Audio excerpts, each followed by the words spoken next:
Good news, খুশির খবর। ত্রিপুরার মন্ত্রিসভার সিদ্ধান্তে যে চাকরির প্রসেসটা শুরু হয়েছিল সেই চাকরির প্রসেসটা অন্তিম পর্যায়ে এসে পৌঁছেছে। একটি দুটি চাকরি নয়, টোটাল 6খানা চাকরির মেরিট লিস্ট প্রকাশিত হয়েছে।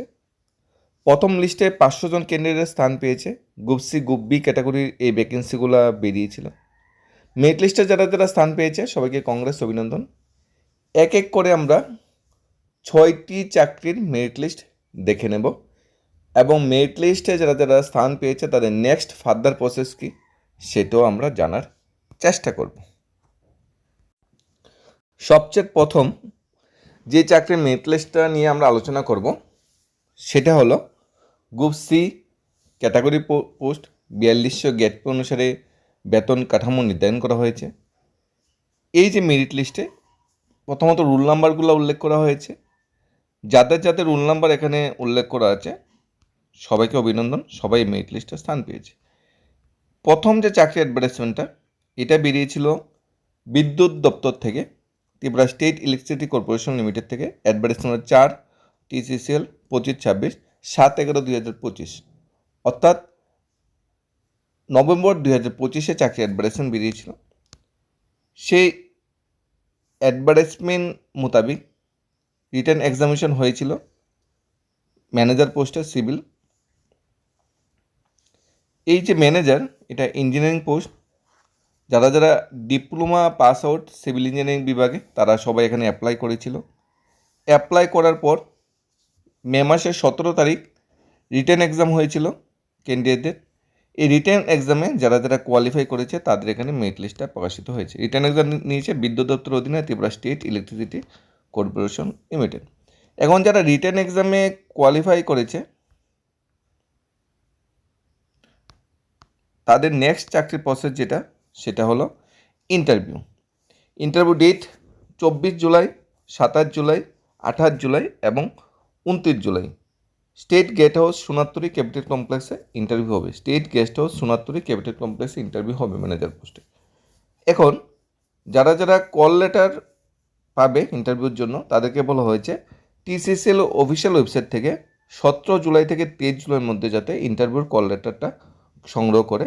আর ওই বেনুতে ইন্টারভিউতে পৌঁছানোর আগে ওর original certificate, document related to age, identity, permanent certificate, caste certificate, academic professional qualification, experience, other document যেটা প্রয়োজন পড়ে সেগুলো অবশ্যই নিয়ে যাওয়ার কথা বলা হয়েছে। All the shortlist candidates are also required to submit academic profile as per format annexure 22/7/2026 মধ্যে একাডেমিক প্রোফাইলটা সাবমিট করতে বলা হয়েছে মেইল আইডিতে sm.hrm@tccl.com। যারা একাডেমিক প্রোফাইল সাবমিট করবে না তাদের কিন্তু ইন্টারভিউতে সুযোগ দেওয়া হবে না। ইন্টারভিউতে যে যাওয়া সুযোগ তাদেরই দেওয়া হবে তারা 22 জুলাইয়ের মধ্যে সিনিয়র ম্যানেজার, HR যে সিনিয়র ম্যানেজার আছে ওনার মেইল আইডিতে যারা মেইল করবে একাডেমিক প্রোফাইল তারাই কিন্তু ইন্টারভিউতে অংশগ্রহণ করতে পারবে। এটা হলো প্রথম চাকরির মেরিট লিস্ট যারা যারা স্থান পেয়েছে। এবং এটা কিন্তু ফিক্সড পে চাকরি নয়, রেগুলার পে স্কেলের চাকরি, কোনো কন্ট্রাকচুয়াল চাকরি নয়, কোনো আউটসোর্সিং চাকরি নয়। 6টা যে চাকরি আমরা আলোচনা করছি 6টা চাকরি কিন্তু রেগুলার পে স্কেলের চাকরি। একদম ডাইরেক্ট ঢুকলে ডাইরেক্ট বেসিক দেওয়া হবে, দিয়ে 41% দেওয়া হবে, HR 8% দেওয়া হবে, MA দেওয়া হবে এবং অন্যান্য যে ভাতাগুলো আছে CA সবগুলো ভাতা কিন্তু এখানে প্রযোজ্য। নেক্সট যে চাকরি মেরিট লিস্ট আমরা সেটাতে চলে যাচ্ছি। 2 নম্বর যে চাকরির মেরিট লিস্টটা প্রকাশিত হয়েছে সেটা প্রকাশিত হয়েছে power department Tripura state electricity corporation limited থেকে। আগের চাকরিটা ছিল ম্যানেজার সিভিল গ্রেড বি, আর বর্তমানে যে চাকরি আলোচনা করছি এটা manager civil grade A. Grade B grade এর মধ্যে যে তফাতটা সেটা হলো গ্রেড এ হলো ইঞ্জিনিয়ারিংয়ে যারা ডিগ্রি পাস আউট ক্যান্ডিডেট আছে তারা অ্যাপ্লাই করতে পেরেছে, আর গ্রেড বি হলো যারা engineering diploma pass out candidate তারা অ্যাপ্লাই করতে পেরেছে। গ্রেড এ ক্যান্ডিডেট কিন্তু ত্রিপুরা সরকারের গ্রুপ বি গেজেটেড স্কেল, যদিও TCCL গেজেটেড পোস্ট নেই। আর গ্রেড বিতে যারা চাকরি পাবে তারা কিন্তু ডিপ্লোমা 4200 গ্রেড পেয়ে এত পোস্ট গ্রাজুয়েট টিচার বা নার্সিং অফিসার বা SI যে স্কেল বা বেতন কাঠামো পায় সেটা দেওয়া হবে। এখন সিভিলে যারা অ্যাপ্লাই করেছিল তাদেরও কিন্তু পরীক্ষা 17 মেই হয়েছিল মেকানিক্যাল আর এই সিভিল ম্যানেজার যেটা আছে। সিভিল ম্যানেজার বলতে বিটেক বা BE পাস আউট সিভিল ব্রাঞ্চে।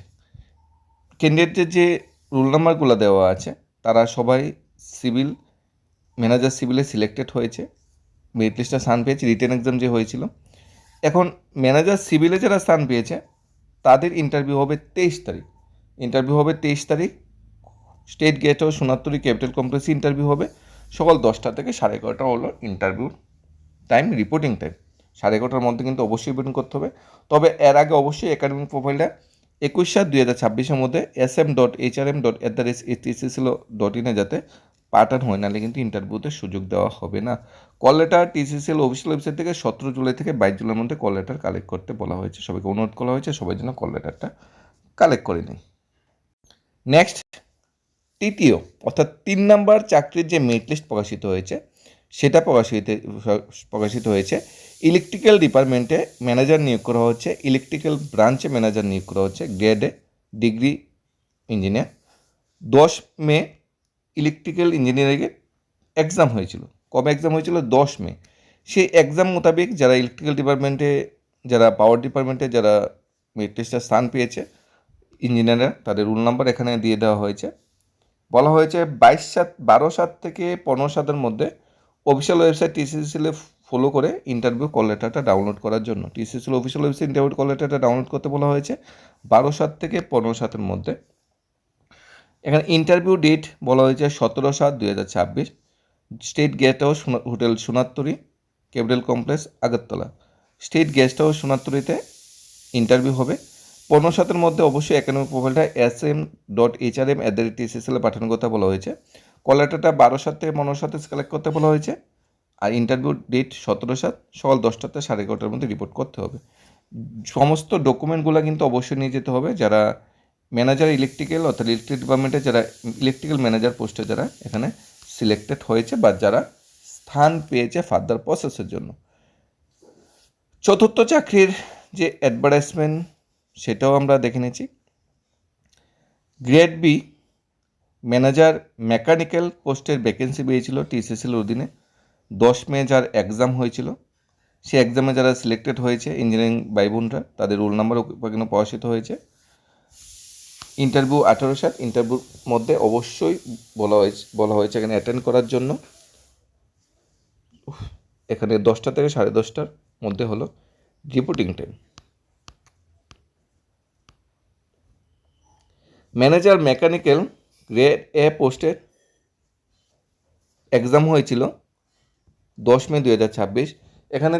এখানে ইলেকট্রিক্যালে manager grade A, manager grade B, মেকানিক্যালে manager grade A, manager grade B, সিভিলে manager grade A, manager grade B. ঠিক আছে, এটা কিন্তু আলাদা আলাদা ব্রাঞ্চ, সবগুলো কিন্তু আলাদা আলাদা এক্সাম হয়েছে এবং সবগুলো কোয়ালিফিকেশনও কিন্তু আলাদা আলাদা। মেকানিক্যাল ইঞ্জিনিয়ারিং যারা যারা সিলেক্টেড হয়েছে তাদের নাম এখানে প্রকাশিত হয়েছে। 16/7-এর মধ্যে কল লেটার ডাউনলোড করতে বলা হয়েছে। 18/7 ইন্টারভিউ হবে, ইন্টারভিউ লোকেশন সেম এবং SMHRM অবশ্যই নিজের বায়োডাটা পাঠাতে হবে। লাস্ট এবং সর্বশেষ যে চাকরি মেরিট লিস্টটা প্রকাশিত হয়েছে, manager electrical manager grade B অর্থাৎ ডিপ্লোমা ইঞ্জিনিয়ারিংয়ে যারা যারা সিলেক্টেড হয়েছে 10 মে যাদের পরীক্ষা হয়েছিল, রোল নাম্বার এখানে উল্লেখ করা আছে। 17/7-এর মধ্যে বলা হয়েছে কল লেটারটা ডাউনলোড করার জন্য। 21/7 হবে আমাদের ইন্টারভিউ হোটেল, যেটা Sonartori state guest house capital কমপ্লেক্সে। SMHRM@TCCL অবশ্যই নিজের বায়োডাটা পাঠাতে বলা হয়েছে। তাহলে প্রথম চাকরির মেরিট লিস্ট কী প্রকাশিত হয়েছে? ম্যানেজার সিভিল গ্রেড বি, 2 নম্বরে ম্যানেজার সিভিল গ্রেড এ, 3 নম্বরে ম্যানেজার মেকানিক্যাল গ্রেড এ, 4 নম্বরে ম্যানেজার মেকানিক্যাল গ্রেড বি, 5 নম্বরে ম্যানেজার ইলেকট্রিক্যাল গ্রেড এ, 6 নম্বরে ম্যানেজার ইলেকট্রিক্যাল গ্রেড বি। অর্থাৎ TCCL বা পাওয়ার ডিপার্টমেন্টের অধীনে 6টি চাকরির অ্যাডভার্টাইজমেন্ট বেরিয়েছিল। 6টি চাকরি অ্যাডভার্টাইজমেন্টে যারা যারা অ্যাপ্লাই করেছিল, যারা যারা পরীক্ষা দিয়েছিল, তাদের পরীক্ষার রেজাল্ট বেরিয়েছে। এবং সবচেয়ে গুড নিউজ কি, 1 বছরও হয়নি চাকরির প্রসেস শুরু হয়েছে, 1 বছর হয়নি মন্ত্রিসভার সিদ্ধান্ত হয়েছে। অর্থাৎ 1 বছরের মধ্যে পুরো চাকরি প্রসেস কমপ্লিট করে চাকরি প্রত্যাশী ভাই বোনদের হাতে অফার পৌঁছে দেওয়ার যে দায়িত্বটা পাওয়ার ডিপার্টমেন্ট নিয়েছে, যে দায়িত্বটা মাননীয় বিদ্যুৎ মন্ত্রী আমাদের রতনলাল মহোদয় নিয়েছে, তাই এটা অবশ্যই প্রশংসার পাত্র। মাননীয় মন্ত্রী রতনলাল যখন ত্রিপুরা শিক্ষা দপ্তরের মন্ত্রী ছিল, তখন কিন্তু 3 থেকে 3,500 টেট পাস ক্যান্ডিডেটকে একই বছরে 2-3 মাসের মধ্যে সবাইরা তো অফার পৌঁছে দিয়েছিল। এটাও কিন্তু বিরাট বড় একটা প্রাপ্তি। অর্থাৎ মাননীয় মন্ত্রী যেই দপ্তরে যায় ওই দপ্তরে কর্মচারী নিয়োগ যথাসময় হয় এবং নিয়োগ প্রসেসটা খুব তাড়াতাড়ি কমপ্লিট হয়। মাননীয় মন্ত্রী যখন শিক্ষা দপ্তর থেকে যখন বেরিয়ে পাওয়ার ডিপার্টমেন্টে আসে, তখন পাওয়ার ডিপার্টমেন্টে কিন্তু সেই হারে লোক নিয়োগ করা হচ্ছে। উনি শিক্ষা দপ্তরের মন্ত্রী থাকাকালীন কিন্তু 2021 সালে যে টেট যারা চাকরি পাস করেছিল তারা কিন্তু 2022-এর মধ্যে সবাইকে নিয়োগ করেছিল। 2022-এ যারা পাস করেছিল তাদের নিয়োগ হয়েছে 2025-এ। তাৎপর্যপূর্ণ ঘটনা, তখন তিনি ওই দপ্তরের মন্ত্রী ছিলেন। অর্থাৎ মাননীয় মন্ত্রী রতননাথকে আমরা ধন্যবাদ জানাই। উনি যেরকমই হোক, চাকরি হতে সে ভাই বোন, বেকার চাকরি হতে সে ভাই বোনদের কথা চিন্তা করে, তাদের ফিউচারের কথা চিন্তা করে, এবং বর্তমান সময়ে আমরা বলতে পারি সবচেয়ে বুদ্ধিজীবী এবং বেকার চাকরি উদ্দেশ্যে ভাই বোনদের বন্ধুসুলভ মন্ত্রী আমরা বলতে পারি ওনার এই কর্মকাণ্ডের উপর ভিত্তি করে। যাই হোক, শিক্ষা দপ্তরের কোনো পার্মানেন্ট মন্ত্রী নেই, মাননীয় মুখ্যমন্ত্রীর হাতেই শিক্ষা দপ্তর। তাই মাননীয় মুখ্যমন্ত্রীর হাতে এতটুকু সময় নেই। আগে যখন মাননীয় মন্ত্রী রতনলাল ছিল তখন শিক্ষা দপ্তরে ভিজিট করতো, শিক্ষা দপ্তরের আধিকারিক নিয়ে মিটিং করতো, অনেক কিছু করতো উনি। কিন্তু বর্তমান সময়ে তো মাননীয় মুখ্যমন্ত্রী অনেকগুলো দপ্তর নিয়ে রেখেছে, মাননীয় মুখ্যমন্ত্রীর কাছে সেই হারে সময়ও নেই শিক্ষা দপ্তর নিয়ে চিন্তা করার জন্য। ওনার কাছে দুইটা স্টেটমেন্ট আছে। একটা স্টেটমেন্ট হলো টেট পরীক্ষা অনেকটা কঠিন হয়েছে, অনেক স্বল্প সময় ক্যান্ডিডেট পাস করেছে, সেটা তিনি আসানোর ফল পায়নি। 2 নম্বর মেসেজ হলো টেট পাস করলে চাকরি নয়, আন্দোলন করতে হবে না, চাকরি আপনি আপ হয়ে যাবে, সময়েরটা সময় হয়ে যাবে, আন্দোলন কোনো প্রয়োজনীয়তা নেই। যাক, সব কিছুর ঊর্ধ্বে টিসিসিএল বা বিদ্যুৎ দপ্তরে যে মেরিট লিস্টগুলো প্রকাশিত হয়েছে অনেকটা ভালো লাগছে। আশা করছি সামনের সারিতে আরও অন্যান্য চাকরির মেরিট লিস্টগুলো প্রকাশ করবে। আমরা আশা রাখবো মাননীয় মন্ত্রী শান্তনা চাকমা, যিনি 2022 সালে চাকরি প্রসেস শুরু করেছে, উনিও মাননীয় বিদ্যুৎ মন্ত্রী থেকে কিছু টিপস নিয়ে জেল পুলিশের চাকরি প্রসেসটা, কিংবা অন্য ফায়ার সার্ভিস যে দপ্তরের মন্ত্রীও মাননীয় মন্ত্রী রতনাথের টিপস নিয়ে ফায়ার সার্ভিসের চাকরি প্রসেসটা কমপ্লিট করার জন্য যথাসম্ভব চিন্তা ভাবনা করবে। কারণ সেখানে কিন্তু ম্যাক্সিমাম ক্যান্ডিডেটরা জড়িত, ম্যাক্সিমাম চাকরি হতে সে ভাই বোনরা জড়িত। ওই চাকরি মেরিট লিস্ট প্রকাশিত হলে ত্রিপুরায় ম্যাক্সিমাম চাকরি হতে সে ভাই বোনরা কিন্তু উপকৃত হবে। সেটা টেট হোক, এসটিজিটি হোক, ফায়ার সার্ভিস হোক, কিংবা জেল পুলিশ হোক। আবার সর্বোপরি সবাইকে অভিনন্দন জানাচ্ছি আর সবাইকে কংগ্রেস জানাচ্ছি, এবং সবার প্রতি অনুরোধ থাকবে ইন্টারভিউর জন্য নিজেকে ভালোভাবে প্রিপারেশন নেওয়ার জন্য। ইন্টারভিউটা ভালো হলে কিন্তু তোমার হাতে কিন্তু অফার জয়েনিংয়ের ব্যবস্থাপনা হয়ে যাচ্ছে, এবং রেগুলার পে স্কেলে চাকরি পাবে বিদ্যুৎ দপ্তর ইঞ্জিনিয়ারিংয়ে। এটা কিন্তু অনেকটা সম্মানজনক পোস্ট। ধন্যবাদ।